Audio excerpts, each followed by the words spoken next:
안녕하세요. 이비즈니스 한민철입니다. 오늘은 5강입니다. 정규 수업 중에서요 아주 중요한 수업이에요. 시작할게요.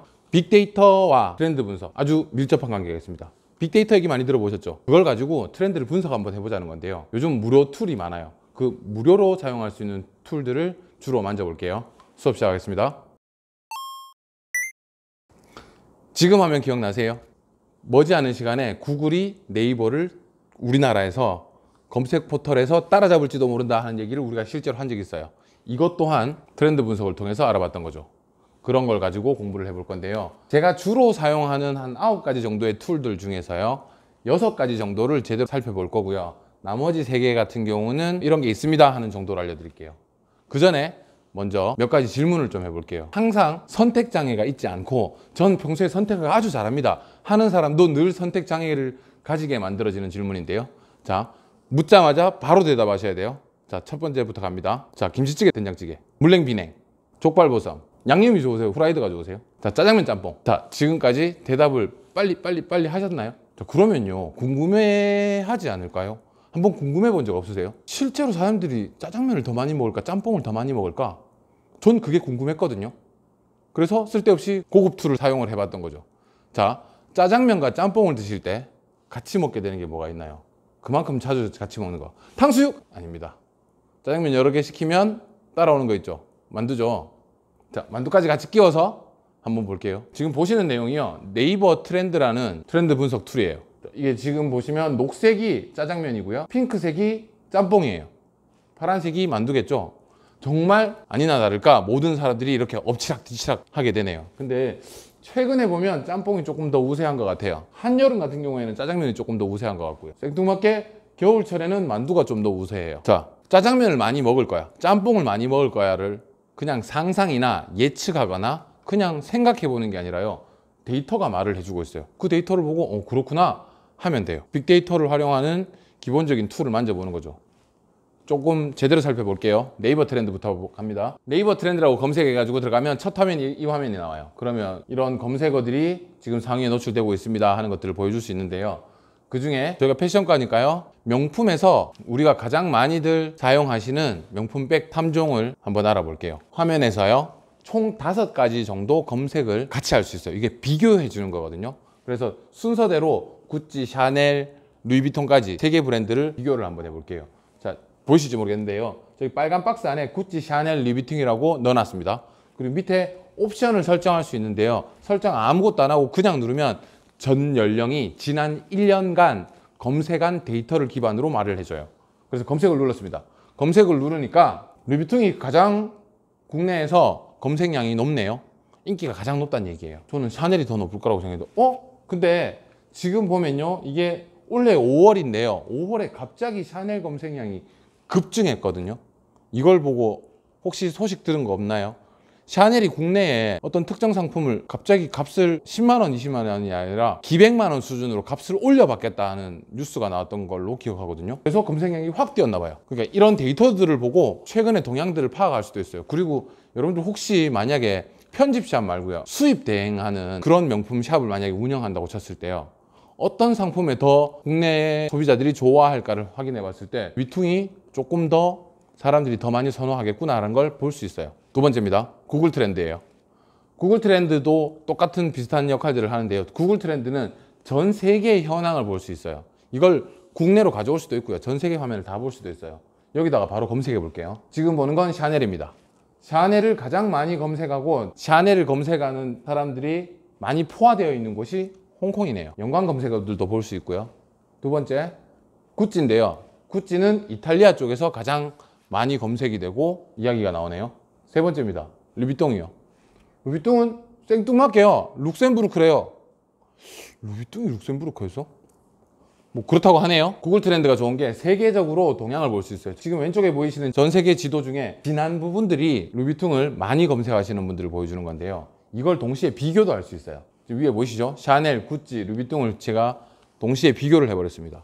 비교를 하면요 구찌가 전 세계적으로는 검색이 가장 많이 되고 있네요. 셋 중에서는요. 홍콩에서는 샤넬이 훨씬 더 많이 검색이 되고 있어요. 이런 세계적인 동향을 볼 수 있는 검색 툴입니다. 이걸 국내로 좀 가져와 볼게요. 보세요. 영어로 적었고요. 전 세계를 필터의 기준으로 뒀었는데 이걸 대한민국으로 필터로 바꾸고 한국어로 글자를 바꾸니까 얘기가 좀 달라졌어요. 역시나 아까 전에 우리가 봤던 것처럼 우리나라는 루이비통이 사람들이 더 많이 검색을 하고 찾아본다는 걸 알 수 있었어요. 세 번째입니다. 썸트렌드라고 하는 곳인데요. 이 세 가지의 툴을 제가 제일 많이 다뤄요. 그 중에 마지막 썸트렌드인데요. 썸트렌드는 동향을 분석한다기보다요, 어떤 SNS나 아니면 감성, 검색어, 키워드 이런 류로 많이 검색을 하는 편인 것 같아요. 구찌를 검색을 해봤거든요. 구찌를 검색해봤더니 약간 요즘은 구찌를 검색하는 사람들이 좀 줄었습니다 하는 걸 볼 수 있고요. 구찌랑 관련 있는 키워드들이 쭈르륵 나타납니다. 그래서 엠마 왓슨, 저런 식으로 그러면 엠마 왓슨과 구찌의 어떤 연관관계를 찾아볼 수 있겠죠. 그래서 저희가 만약에 홍보 자료를 사용할 수도 있을 거고요. 제가 썸트렌드에서 가장 많이 보는 내용인 건데요. 감성 검색어입니다. 구찌라고 하면 사람들이 어떻게 생각할까? 구찌라고 하면 이런 단어를 떠올린다 하는 저런 감성 연관어들을 많이 볼 수 있어요. 그래서 SNS를 작성하거나 블로그를 쓰시거나 할 때 좀 활용할 수 있는 좋은 툴인 것 같네요. 그리고 실시간으로 전 세계적으로 구찌 키워드가 이렇게 노출되는 SNS들을 바로 볼 수 있어요. 그래서 요즘 구찌 동향을 바로 볼 수 있다는 거죠. 구찌 아니더라도요, 여러분들이 생각하고 있는 아이템들이 있을 거잖아요. 그런 아이템들을 검색어에 넣었을 때 바로바로 다른 시장 동향을 바로 볼 수도 있어요. 썸트렌드는 감성 트렌드라고 볼게요.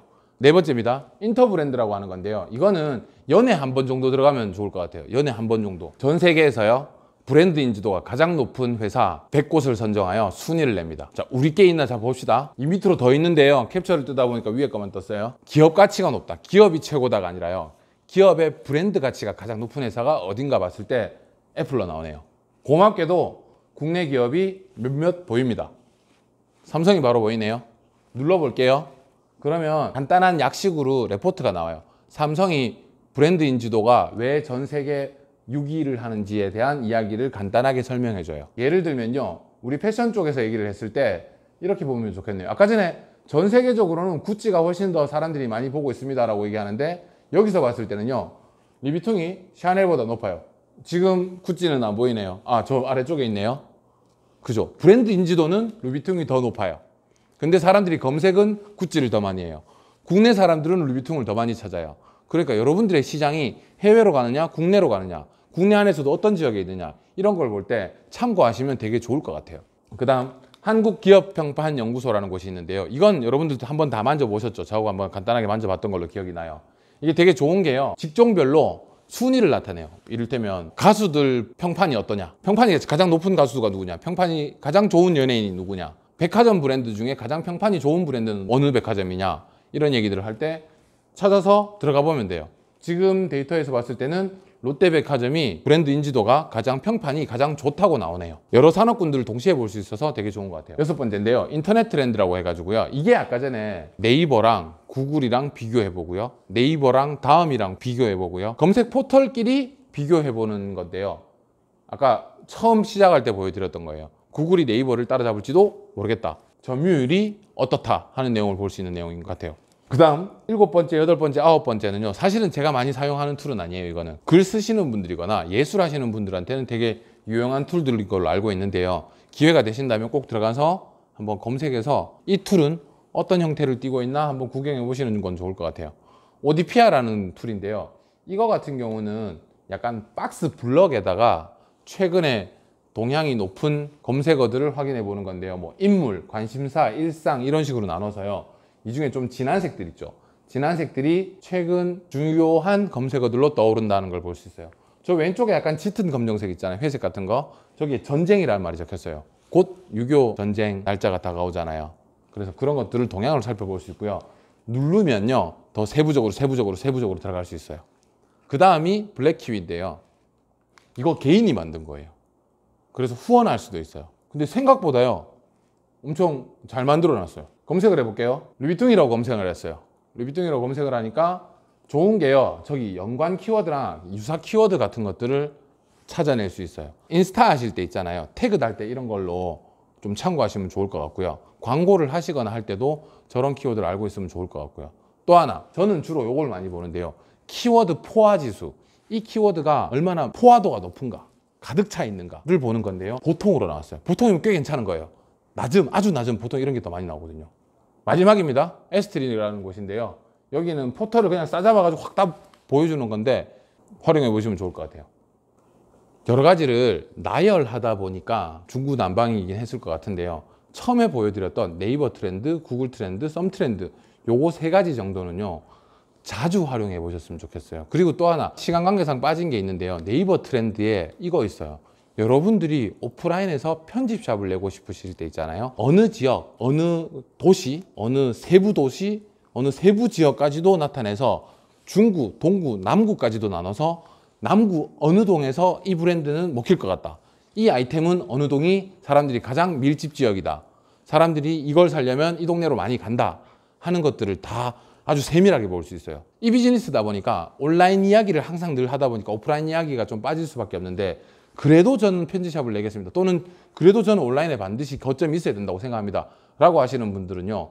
꼭 네이버 트렌드에서 지역 상권을 확인하는 곳이 있거든요. 만약에 요청이 있으시거나 기회가 된다면 그것도 다음번에 한 번 더 보여드릴게요. 제가 오늘 드리고 싶은 말씀은 이겁니다. 트렌드 분석을 통해서 여러분들이 실제로 기업이나 여러분들이 사업을 하실 때 활용도도 높겠지만요. 그거 외에도요. 여러분들이 평소에 대화를 나눌 때 있잖아요. 아까 전에 봤잖아요. 사람들은 짜장면을 많이 먹을까요? 짬뽕을 많이 먹을까요? 했을 때 데이터를 들이대면 뭐 이설이 없는 거잖아요. 이번에 많이 팔렸어. 많이 팔렸어요 라는 거랑 10개 팔렸어요랑 얘기가 달라요. 여러분들 하시는 대부분의 말씀들은 그냥 의견일 뿐입니다. 근데 데이터 또는 숫자로 말한다면 그건 힘이 되는 거죠. 요즘 학생 인구가 많이 줄었죠? 그런 것 같아요. 라고 하는 것과요. 90년도 후반 수능 인구는 90만 명이었고요. 2010년 수능 인구는 60만 명이었습니다. 지금 수능 인구는 약 45만 명 정도가 되고요. 보시다시피 학생 수가 줄고 있네요. 라고 말한 것과 제가 그 전에 말한 것에 어떤 말에 더 힘이 있었을까요? 여러분들도 모든 세상에서 관계를 맺으실 거고 대화를 하실 거고요. 설득을 하실 거고 가끔은 싸워 이기셔야 할 때도 있을 거예요. 여러분들 말에 힘이 생기길 바랍니다. 오늘 수업 여기까지입니다.